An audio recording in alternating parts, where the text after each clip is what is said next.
pour moi, l'innovation, c'est la, la participation et l'échange. Il faut bien sûr avoir une idée maîtresse et savoir un petit peu ce que l'on veut faire. En tout cas, si on a un projet d'innovation, il faut qu'il soit un petit peu identifié, il faut que son périmètre soit identifié. En revanche, à mon sens, lorsque l'on travaille sur cette innovation, il faut essayer de mettre ensemble et de faire travailler en commun plusieurs ressources de l'entreprise. Et moi, ce que j'ai pu constater, c'est que on sous-estime, ou je sous-estimais moi personnellement, peut-être de temps en temps, l'apport que pouvaient avoir des ressources qui a priori n'étaient pas nécessairement celles qu'on aurait mis naturellement sur le projet.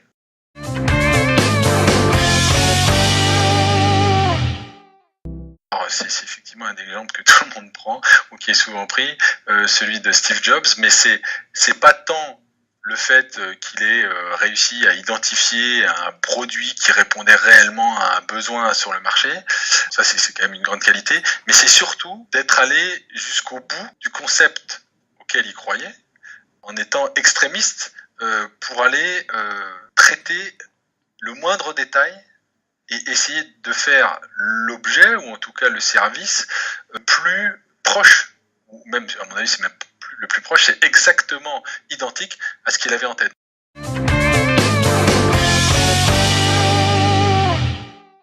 On fait de l'innovation en interne, en s'appuyant sur des compétences externes si besoin. Mais en tout cas, on a trouvé que ce fonctionnement-là était assez adapté à notre besoin, c'est-à-dire qu'on s'implique assez fortement dans l'innovation, on initie les choses, on les planifie, on les organise et on mène ces travaux de réflexion et d'innovation.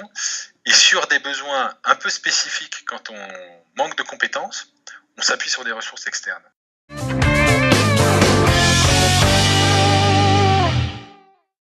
Il y en a une à laquelle je pense en premier lieu, c'est HP, parce que on est dans le domaine de la 3D, de l'impression 3D, depuis maintenant quasiment une quinzaine d'années.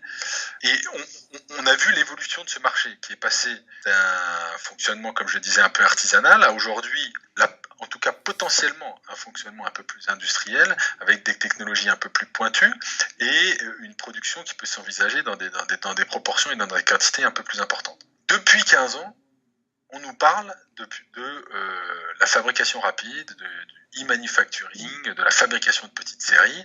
Donc finalement, c'est la capacité de ces technos à faire plus que le seul proto. Ça, quand on a démarré, déjà, cette notion-là était présente et on dit l'impression 3D, ça va permettre de faire des petites séries, de remplacer dans certains cas l'injection plastique, etc. Donc c'est quelque chose qui a toujours été présent. En revanche, je trouve que les fabricants de machines n'ont pas développé les outils et les équipements permettant d'aller vers cette production de petites séries.